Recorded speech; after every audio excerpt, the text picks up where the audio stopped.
Well, I'm going to do another video here as I continue to use this boat and become better acquainted with it. Every time I use it, I'm a little more, I guess you could say, convinced for the money you can't beat this boat. We were out today in very high winds on a local lake, and my brother had just bought the Outback. And that's a really nice boat. Very expensive, very nice. And as far as speed goes, yeah, it's way faster than this. But it was more tiring pedaling that boat than I thought it would be. Even with the wind. I mean, I guess you would build up strength in your legs. Coming back, we had to go 1.5 miles against a wind that was probably 10 to 15, and I was still able to hold 2.2 miles an hour most of the way in this the entire time. And I thought that was great. I mean, my son's in this, and he struggled a little bit, especially with tracking, but this tracked pretty good into the wind. And when I got back to the dock, I was not really thinking I had to have something else. I was kind of happy with the way this performed. So as I use this, I've figured out a couple little tricks and stuff, especially, just anybody who fishes a kayak, how you got to work stuff out in your limited space. And I just figured I'd share a couple of these today if anybody sees anything they can use. The crate, I love fishing out of a milk crate. I was not able to do this with my sit inside, and I think I finally got it dialed in so that I have it set up how I'm going to keep it from now on. And I fish a spinning reel, and I reel with my right hand. So what I did is I got my left side canted, kicking off to the side, and that's where my rod goes as soon as I am trying to bring a fish into the boat and I need to put the rod down. And it's not hard to reach that. And I have two, and I had this one up front here, but I found that it got in the way of trying to get the boxes out when you reached around, and so I moved it to the back, and I can still reach it plenty easy from the seat. And I kept it straight because usually the rod that's back there is the one that I'm not using, so straight up and down, the lure's usually hooked in. I use their bungee system. I should have hooked this up. And just a key ring. I got one in the front, and then I got two that I keep back here. And I just loop these on when I put it in the boat, so that secures it. It's pretty, I don't think it can go anywhere. I don't plan on flipping this boat anyway. I'm not in the ocean. I also have a bungee on carabiners as a divider, and I found that works pretty good to keep your stuff up and down, give you a little space on the side for something else. Zip ties are like my best friend. So this I put my anchor in it when I'm transporting the boat.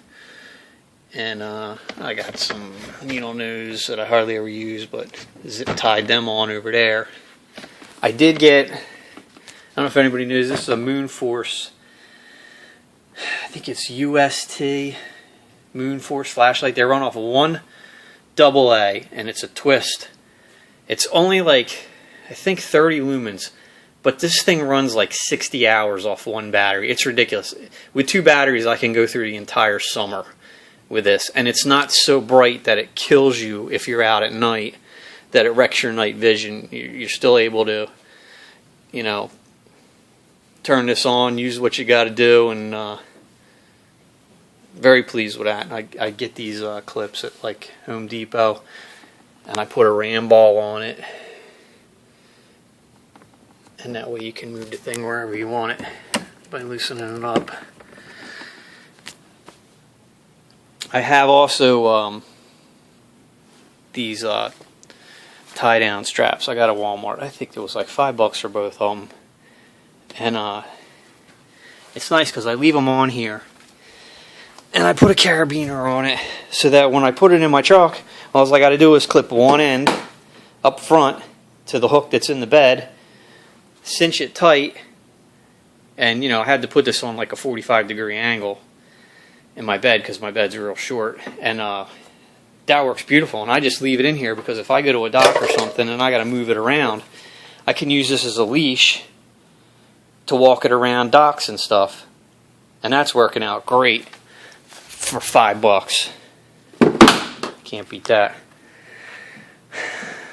Let's see what else I got. I got my son got me this for Christmas, and these are the Mora knives. See that?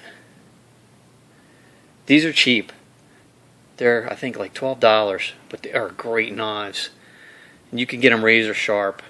They're a little soft. You're going to have to touch them up every now and then, but the sheaths they come in are nice. They kind of lock in. Got that zip tied on because ain't cutting braid with toenail clippers, that's for sure. So what else? Got here, Motorola makes these MS350R radios, and they are awesome.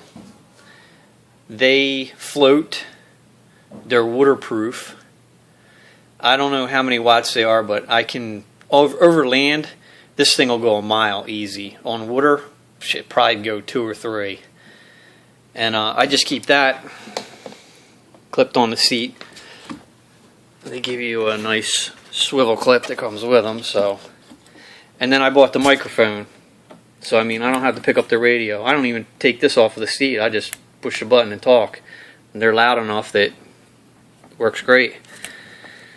Because fishing with a 13-year-old, you gotta keep tabs on them. So highly recommend those.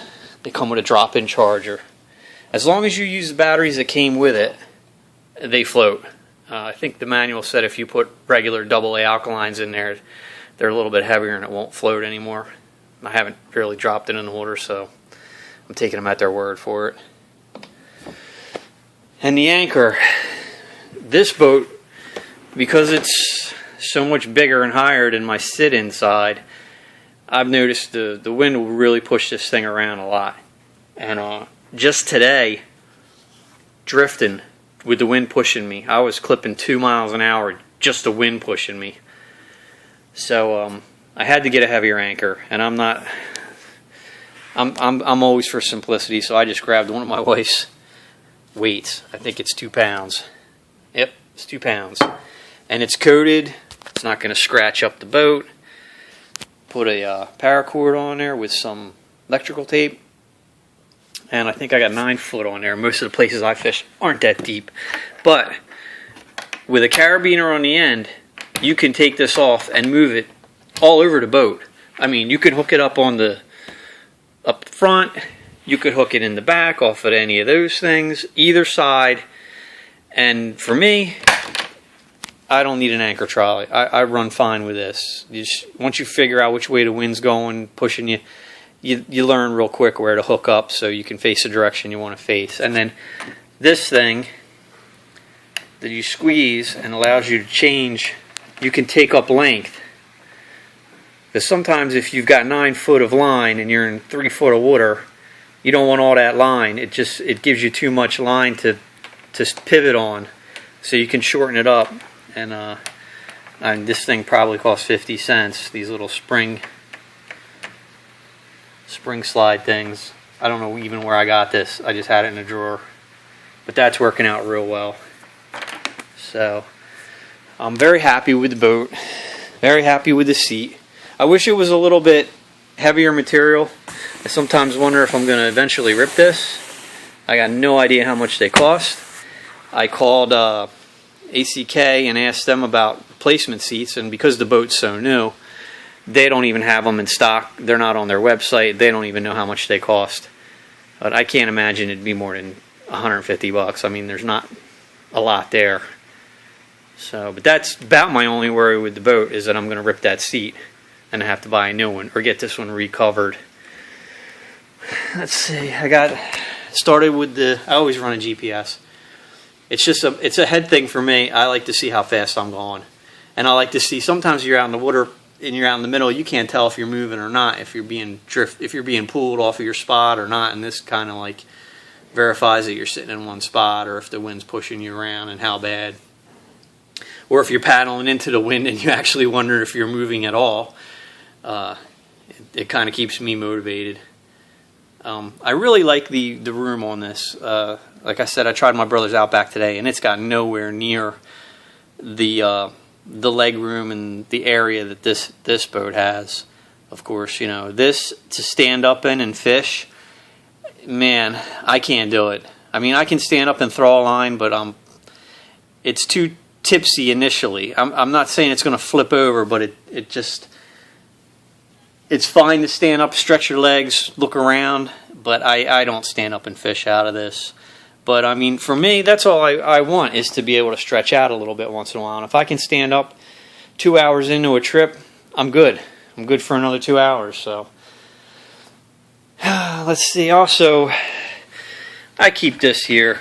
Sometimes I had to work with my son, and we hook up boats. So I'll hook this on his boat on either a paddle holder or cleat or something, just so we don't drift apart if I'm tying his and he doesn't end up ripping a hook into my hand or something silly.